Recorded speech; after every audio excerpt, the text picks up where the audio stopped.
Check out aniba.com for some great deals on games and gift cards. Link down below.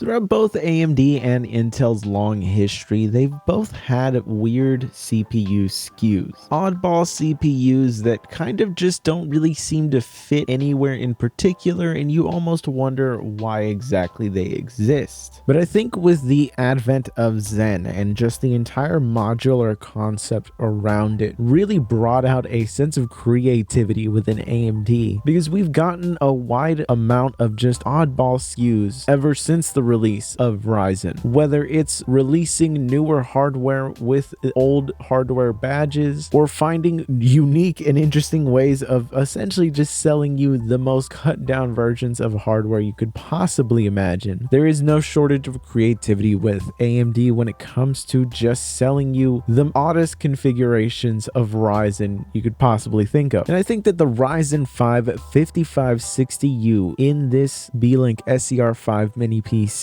really falls into that category of oddball hardware. You see, the 5560U is weird in the sense that it is a mixture of different hardware in an overall package that just seems like a weird mishmash of different pieces from all kinds of different APUs. So it's based on Zen 3, so it's more in line with something like the 5600U in terms of its architecture in comparison to the Zen 2 based 5500U, but it shares the exact same cache configuration as the 5500U in comparison to the 5600U, which has twice as much L3 cache. But the biggest difference maker here is really the fact that the iGPU in it is significantly different than both the 5500U and the 5600U. It has a Radeon 6 iGPU. So what this means is it is a 6-core GPU as opposed to the 7-core GPU in the other two, and it has a maximum clock speed of 1600 megahertz as opposed to the 1800 megahertz of the other two APU. And this makes the biggest difference in terms of the overall performance in games. This is an iGPU that you normally only find on the Ryzen 3 based mobile APUs. In fact, the closest match to this one is actually the Ryzen 3 5400U, an APU that I have pretty much never seen on any system anywhere, so it really seems to only exist on paper, and perhaps maybe some OEM got a pallet full of them, but I have just never seen it on any system out in the wild. But it is a 4-core 8-thread system. So as you can see, the 5560U is an oddball because it is a mixture of certain aspects of Zen 2 but built on Zen 3 with an iGPU that is normally reserved for a lower tier of hardware. Now, because it is based off of Zen 3, even though it has the same cache configuration as the 5500U, it does have some pretty rock solid performance in terms of CPU. In Cinebench R23, it managed to score over 1,000 points more than the Ryzen 5 5500U, and it put it within the same range of the Ryzen 5 5600U, though not quite matching it. But still, being based off of Zen 3 means that it does benefit greatly from the architectural improvements that came with Zen 3, specifically in efficiency. The specific system that I have this in can have the system configured to a TDP of either 15 watts or 25 watts. And at 15 watts, the CPU is extremely efficient and you still get some great performance while sipping power. And Zen 2 really started to fall apart in terms of performance when you went down into those really low TDPs. So really, if you want to run this at its most efficient state at 15 watts, you're going to get some pretty rock solid levels of performance. But let's actually jump into some games and see how it does overall. So starting off, we're taking a look at Dead Space, the remake that came out this year. Here you can see it running with the lowest in-game graphics settings, and we are using FSR at the ultra performance preset, which means we are running this at an extremely low resolution, and we are still getting some pretty brutal performance here. With 1% lows being in the single digits, we are getting some pretty consistent stuttering throughout the entirety of the experience. As you can see, the CPU is not really doing as much as the GPU, since the GPU is really getting hammered right now, and that seems to be the biggest bottleneck that we have going on right now. So in general, not exactly a playable experience in this brand new title. Now moving over to Atomic Heart. The level of performance that we get here can be rough at certain times, but in general, once you play through a little bit, it actually starts to level out and you can get some pretty decent levels of performance. In general, it is passable because your 1% lows will eventually level out to the point where you're going to be getting around a 30 FPS gaming experience. The only times you'll ever see a noticeable performance hit is when you're transitioning into new areas, but things will level out very quickly. So in general, a pretty passable level of performance for a brand new title, which is nice to see. But the good times really don't seem to last. As we take a look at Rainbow Six Extraction, running the built-in benchmark, we are using a fixed render resolution of 75%, and this is with the lowest in-game graphics settings. So what that means is we are running the resolution scaling at 75% of 1080p. And even like this, the level of performance that we're getting isn't exactly great. We are barely getting a 30 FPS average, and with 1% lows consistently falling below that, it's not exactly going to be the greatest time trying to play this. Now you can enable the dynamic resolution scaling to go down to some pretty low numbers, so you can actually get a playable level of experience out of this game. Just know that you're going to be running this at a very, very low resolution. But for the sake of comparison later on, we ran it with a fixed resolution. Now I also took a look at Need for Speed Unbound, and this title was struggling in a lot of areas when it came to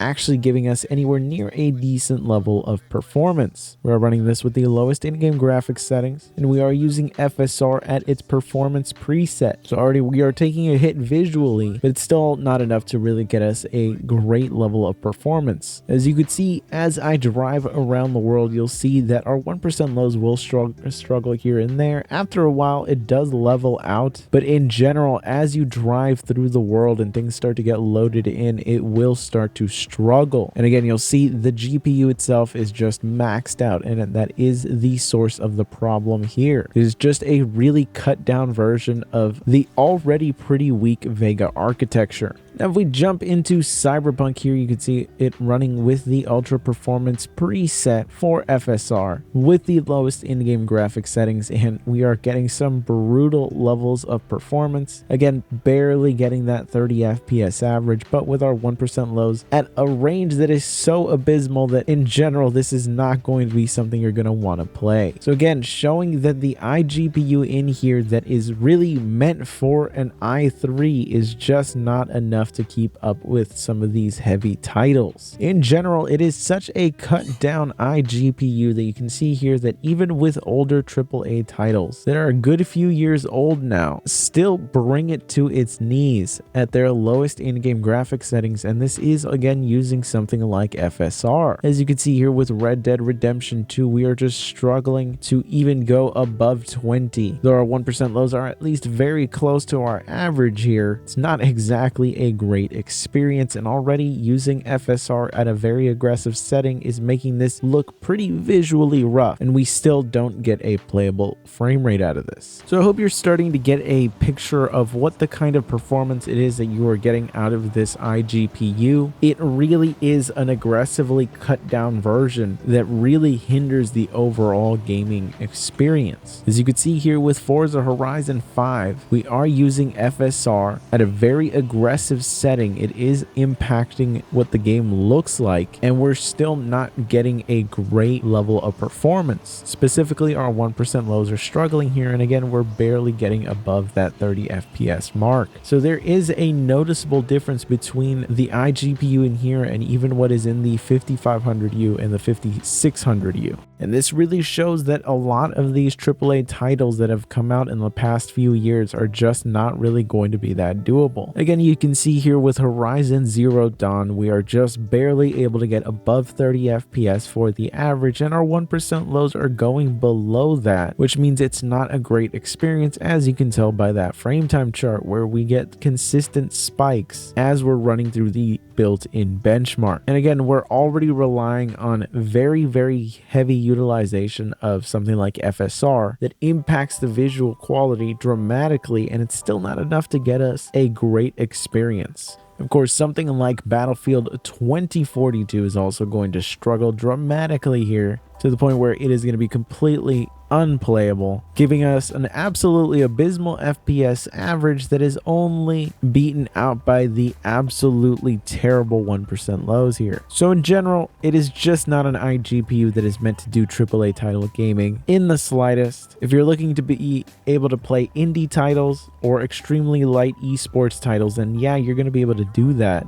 But a lot of these heavier titles are really going to struggle at anything even remotely decent. I mean, this is already at 720p. We're not even at 1080p, and we're not even able to get a 30 FPS average in Battlefield. But as I said, lighter esports titles are actually going to be able to give you some pretty decent levels of performance, though it's still not amazing. At least with something like Rainbow Six Siege, you are going to be able to get around a 60 FPS average with 1% lows that are at a decent enough range. And if you're willing to get aggressive with FSR, you can actually bump up this performance. And of course, if you're looking to play titles like Valorant, that's going to be able to run perfectly fine on here, as well as things like League of Legends. But even older AAA titles are still going to struggle to even get remotely close to a decent level of experience, even at lower resolutions. As you can see here with the Division 2, we are running with the lowest in-game graphics preset, and that does actually set a target render resolution of 75%. So we're not even at the full 1080p resolution, and we're still struggling in terms of getting a decent average, and our 1% lows are dipping below 30, which means it's at a range that I personally just do not find to be acceptable. And of course, even full 1080p is just going to be out of the question for a lot of these titles, as you can see here with Batman Arkham Knight, running at the full 1080p resolution with the built-in benchmark, everything set to the absolute lowest. We're not getting a 30 FPS average. Now, there's not much fluctuation between our average and our 1% lows, but they're still at a range that does not feel great to play. And at this low of an FPS, the difference between the two there is going to be extremely noticeable still. So in general, just not a great experience. Now, out of sheer curiosity, I did run the built-in benchmark for Bioshock Infinite. This is running with its ultra graphics settings. And as you can see here, we are getting about the same level of performance as we've been seeing with other titles, though this is now the game running at its absolute maximum setting, which means that if you're looking to actually get decent levels of performance out of titles, then you're really going to be looking at AAA titles from around 2013 and before that, if you actually want to be able to play them at some reasonable graphics settings. Obviously, I would not recommend that you run it at the maximum settings like what you see the game running right here. Running at normal or high is going to give you already most of the visual quality without taking the huge hit that you normally see with the ultra settings. I just went with ultra here so that you can see this at its maximum setting, so you can see the potential of what it can do from titles around this era. But as I said, AAA titles are really just going to be its biggest weakness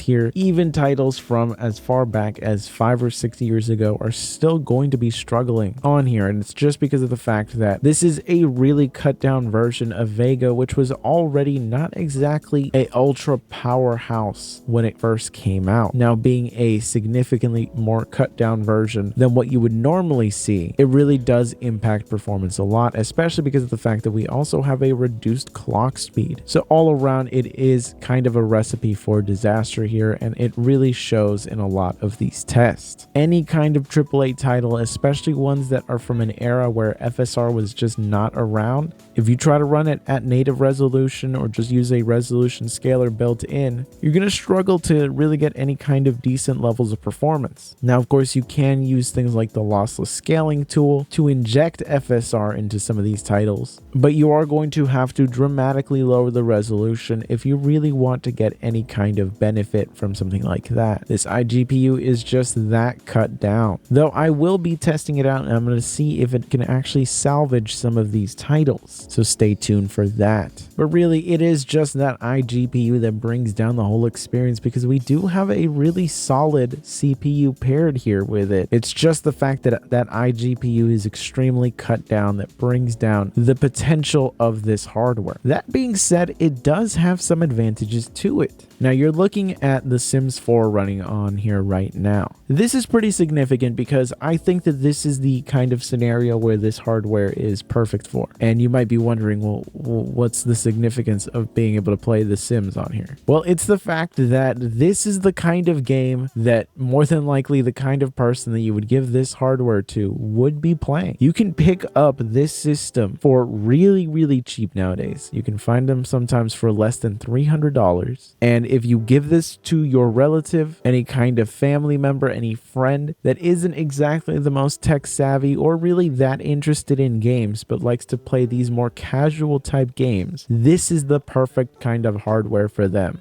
I know people that play The Sims on laptops that are at this point a decade old. They're running it at 15 frames per second, and that's just what they're used to. You give someone like that this kind of hardware, and suddenly it's a life-changing upgrade. I'm running this at the lowest in-game graphics settings, and I really don't need to. I could turn things up and still get a great experience in a title like this. And I think that this is its biggest strength, because another thing is this system is dead silent. Because it only uses 25 watts, it really doesn't need to push the cooling system on here hard at all. It is extremely quiet, and if you actually have this set to its stock 15 watt TDP, this thing is sipping power from the wall. You're still going to get great performance in a title like this.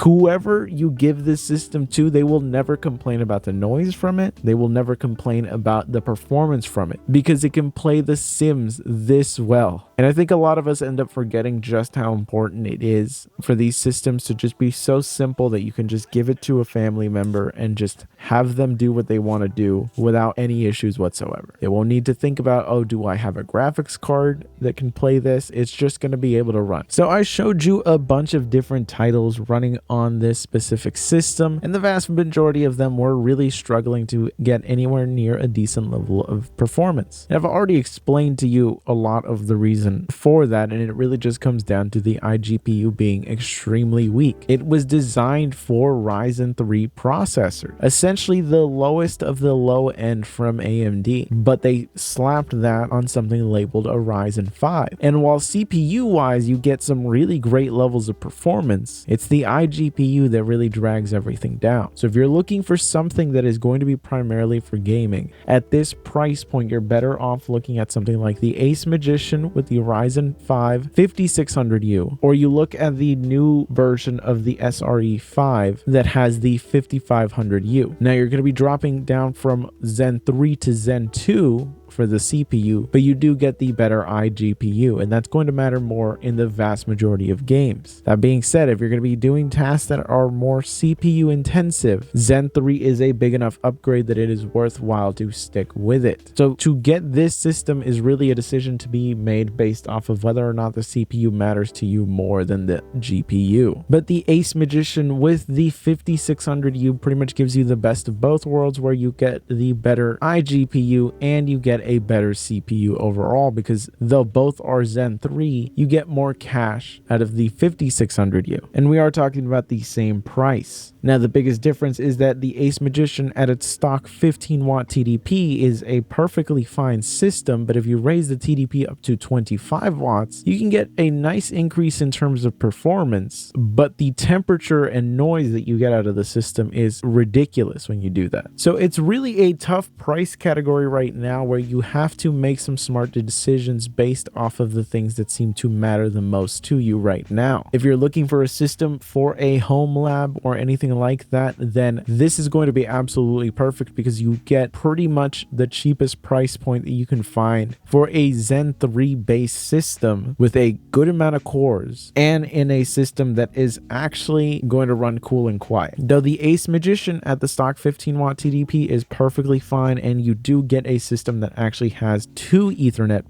ports, so that might be important to you if you're doing the whole home lab route. But in general, the 5560U is just such a weird APU that I think that in general it's probably best to avoid it. It's such a weird mishmash of different hardware that it's just beaten out at the same price point by different hardware around it. I think they really made some sacrifices in areas where I think it wasn't really that wise of a move, but I think it was also a product segmentation move where they were willing to take a hit in terms of how useful this hardware is to essentially meet a expectation or a quota. But in general, I think that this hardware is just not really going to be holding up that well going into 2023. And especially into 2024. I hope you found this look at the Ryzen 5 5560U to be interesting. If you did, be sure to subscribe, and I will catch you guys in the next one.